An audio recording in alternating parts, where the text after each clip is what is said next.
everyone. Today we are going to talk about audio and music, and I know this is something that you guys always want to know about. How do I find all these cool songs? You guys always comment about me finding the best tracks and this and that. So a lot of times finding the right song, the right music, the right background music, it actually takes longer for me than editing the actual video together. Here are the most important things I think you should think of right off the bat. So with music, here's what you don't want to do. When you start off as a beginner filmmaker, and I did this too, this is what you don't want to do. You don't want to just start putting in all of your clips in a row. You don't want to just make all of your selects from your camera, drop them in, and then just put a popular song on. Because I think a lot of people do that when they first start. They're like, oh, let's drop in Bieber, or let's drop in this Kesha song or something ridiculous. And then they just put every clip on the timeline just right in there. And then it's just random montage. And it's just some popular song. And so like your friends will probably watch it, but honestly, like after 30 seconds or so, like those videos, you could skip through the video at any point in time. And it's the same as it was, like it's just more random shots. The shots are probably cool and they're probably good memories, but you don't want to do that. So what you should be doing is, before picking the music, I think you should go through and tell the story that you want to tell. Find all the clips, find the establishing shot of the restaurant you guys went into, of the outside, then find a shot of you guys inside, find a shot of the wine glasses cheersing, find a shot of the food sliding across the table. So put together a little sequence, a cool little story, and then put the music in afterwards. If you put the music in right away, I feel like sometimes it can take away, or it can help you like get really confused at how you're setting up your entire video. Another tip is to try not to use popular music that people know. I found that if I use popular music that people know when they're watching the video, they're more focused on the song and the lyrics and things than actually watching your video. So one of the options I would use is SoundCloud. And a lot of my early videos I actually use SoundCloud in. So if you go to the SoundCloud website and you scroll down the left-hand side, there's a little option that says commercial use. If you check that box, all of the tracks that come up are songs that you can use in your video. And I think you should give the artist credit in the description of the video, because they're letting you use their song for free. But there's some really good stuff in there. And so like a good majority of the first year that I was using YouTube, all of my songs were from SoundCloud. And like I said, it takes a long time. You got to dig through. I mean, this isn't like a 5-minute process. Go and check that box for commercial use, and then just keep hitting play. Scroll, scroll, scroll, scroll. Sometimes I spent like 3 or 4 hours just scrolling through stuff. So it's good because it's free and there's some pretty good stuff on there if you dig through it. The next option is Audio Jungle. Now, Audio Jungle is probably the place that I get most of my music from. And at first glance at Audio Jungle, it's horrible. It's pretty bad. Like there's some super cheesy stuff on there. Like, guys, no ukuleles. No ukulele songs in any video. I almost wish Audio Jungle had a filter to remove all the ukuleles. Like at this point, I've heard every ukulele that has ever been created on Earth, like through that website. It's also good for finding stuff that's like cultural stuff, like in Indonesia or India. I haven't been able to find that stuff on SoundCloud before. So if you want something that's like a little bit more authentic, they have a lot of that stuff. Again, you have to deep dive on Audio Jungle. It's not going to be a 5-minute procedure. You guys need to go in there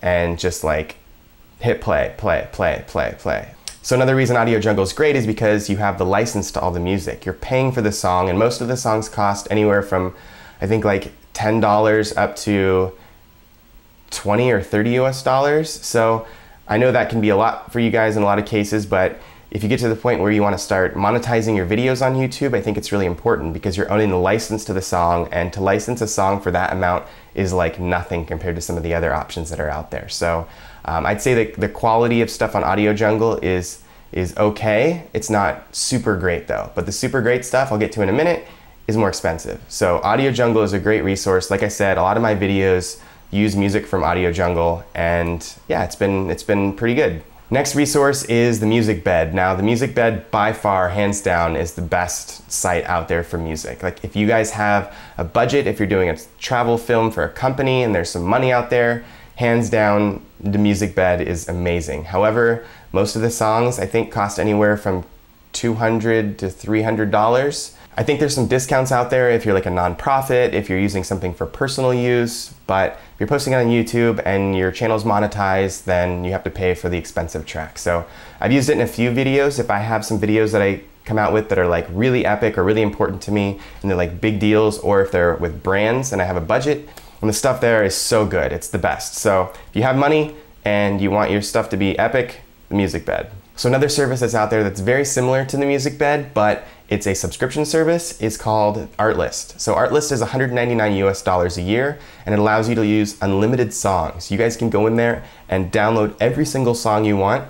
And even if you end your subscription, you still have the license to the song. So you don't have to pull down the video afterwards. Like, you owned it if you downloaded it within that year span of you having the subscription. So Artlist is great. I'd say it's very similar in quality to the Music Bed. It's pretty awesome. So if you guys are gonna start making videos a lot more often, you might wanna spend the $199, because at the end of the day, if you buy 10 or 20, if you do 10 or 20 videos and you buy stuff through Audio Jungle, then you've already spent the amount for the Artlist. So you might as well just go get the Artlist, and then you'll be able to make as many videos as you want to. So check out the Artlist. I've started using a lot more in my videos, and it's a great resource. So another resource that's free is the YouTube audio library. Now, I very rarely ever use this. I've used it on 2 series in the past. I did a series throughout Japan with my brother, which is still one of my favorite series, and I actually found some cool Japanese music in there, so I used it. So all the music in that video was completely free. If you go to the YouTube audio library, which I'll put the link for below, you can go in there, and there's even a search, and you can type in like Japanese, or you can type in Latin America or whatever, and they have some stuff in there. Now, most of it, I will say, is very cheesy. Like 90% of it is pretty cheesy, but it's a free resource, and it's a good place to start if you don't have a lot of money to spend on music. And yeah, and to prove that you can use it and it works, I did a Japan series using it, and my Cuba series was all using free stuff from the YouTube audio library. So definitely check out that resource. So definitely put together a good story before you go out and find music, and then when you find the music, you can actually cater that to the story. So if it's a romantic setting at night for dinner, you can actually find romantic music. And stay away from the popular music, guys. Like, find something interesting that's different, so people don't focus when they're watching the video on the music. They want to focus on the story and what's happening. So I hope that helps. If you guys haven't subscribed to this channel already, I'll be releasing a lot more content like this. I also do cinematic travel films for all over the world, Cuba, India, Indonesia, a lot of amazing places. So I want to showcase all of those places for you guys, and I also want to show you guys how I film and some of the behind the scenes, the gear that I use. I have done stuff like that already on the channel. You can check it out, links below to a couple of those videos, and I will see you guys soon. If you guys are digging my content, please do me a favor and hit subscribe. I'm constantly releasing new travel content from all around the world, and I'm making behind the scenes content now on how to help you create your own travel films just like this one.